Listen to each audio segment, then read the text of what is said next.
చిట్యాల మండలం లక్ష్మీపుర తండాలో చెంచు కుటుంబాల జీవన స్థితిగతులపై ఆర్బీ న్యూస్ ప్రసారం చేసిన కథనానికి స్పందన లభించింది. చిట్యాల మండలంలోని లక్ష్మీపూర్ తండాలో చెంచుల స్థితిగతులపై ఆర్బీ న్యూస్ ప్రసారం చేసిన కథనాన్ని చూసి ఎమ్మెల్యే గండ సత్యనారాయణరావు స్పందించారు.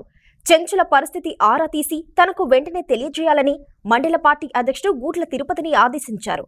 ఎమ్మెల్యే చెప్పడంతో లక్ష్మీపూర్ తండాలో పర్యటించి చెంచు కులాల గురించి వివరాలు సేకరించారు. ఎమ్మెల్యే చొరవతో త్వరలోనే వీరికి న్యాయం జరుగుతుందని తిరుపతి తెలిపారు. ఈరోజు మనము ఉడతల గ్రామమైన లక్ష్మీపురం తండా ఈ సెంచు కాలనీలో తిరగడం జరుగుతూ ఉంది. గత 2-3 రోజుల క్రితం ఆర్బీ న్యూస్లో వీళ్ళ స్థితిగతులను చూసి ఆర్బీ న్యూస్ ప్రచురించిన కథనాలను బట్టి మన గౌరవ ఎమ్మెల్యే గండ్ర సత్యనారాయణ గారు దానికి స్పందించి వెంటనే మా మండల నాయకత్వాన్ని అలర్ట్ చేసి అక్కడ ఉన్న పరిస్థితి వాస్తవ పరిస్థితులు ఏందో తెలుసుకొని మమ్మల్ని రమ్మనడం జరిగింది. మేము ఇక్కడ చూస్తూ ఉన్నాం, ఇవన్నీ చూస్తూ ఉన్నాం. ఒకటే అనిపిస్తూ ఉన్నాయి, ప్రభుత్వాలు మారినా మన బతుకులు మారలేదు.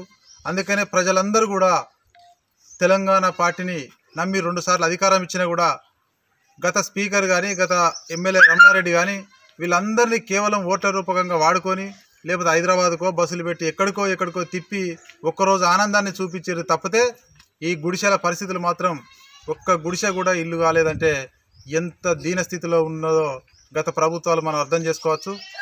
కనీసం ఎంతో ఆర్భాటంగా చెప్పిన కేసీఆర్ డబుల్ బెడ్రూమ్ అని చెప్పిండు, కానీ ఒక్కరికి కూడా ఇల్లు రాలేదు. ఈరోజు రాత్రి చూస్తే వీళ్ళ పరిస్థితులు చూస్తే పాములు తేళ్లు వచ్చే పరిస్థితి ఉన్నది. ఈ గుడిసెలు మీరు అందరూ చూస్తూ ఉన్నారు, మీకు కనబడతా ఉంది.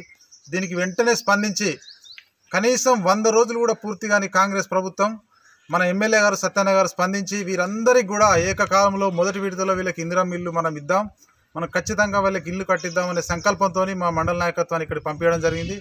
మేము కూడా ఇక్కడ చూసినాం, వీళ్ళందరికీ కూడా దాదాపుగా 14-15 కుటుంబాలు ఉన్నాయి ఇక్కడ. మరి ఇన్ని సంవత్సరాల నుంచి తెలంగాణ వచ్చిన 10 సంవత్సరాల నుంచి కూడా ఎవరు పట్టించుకున్న పాపాన పోలేదు.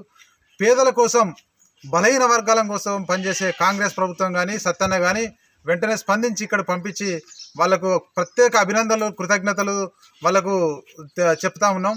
ఎమ్మెల్యే గారికి ఏ రోజు చూసినా కూడా నిత్యం పేద ప్రజల కష్టాలనే తన కష్టాలుగా భావించి ఇక్కడ పనిచేస్తూ ఉన్నాడు. ఈ నియోజకవర్గంలో 100 రోజులనే చూస్తూ ఉన్నారు. మీరందరూ ఎమ్మెల్యే గారిని 100 రోజులనే చూస్తూ ఉన్నారు.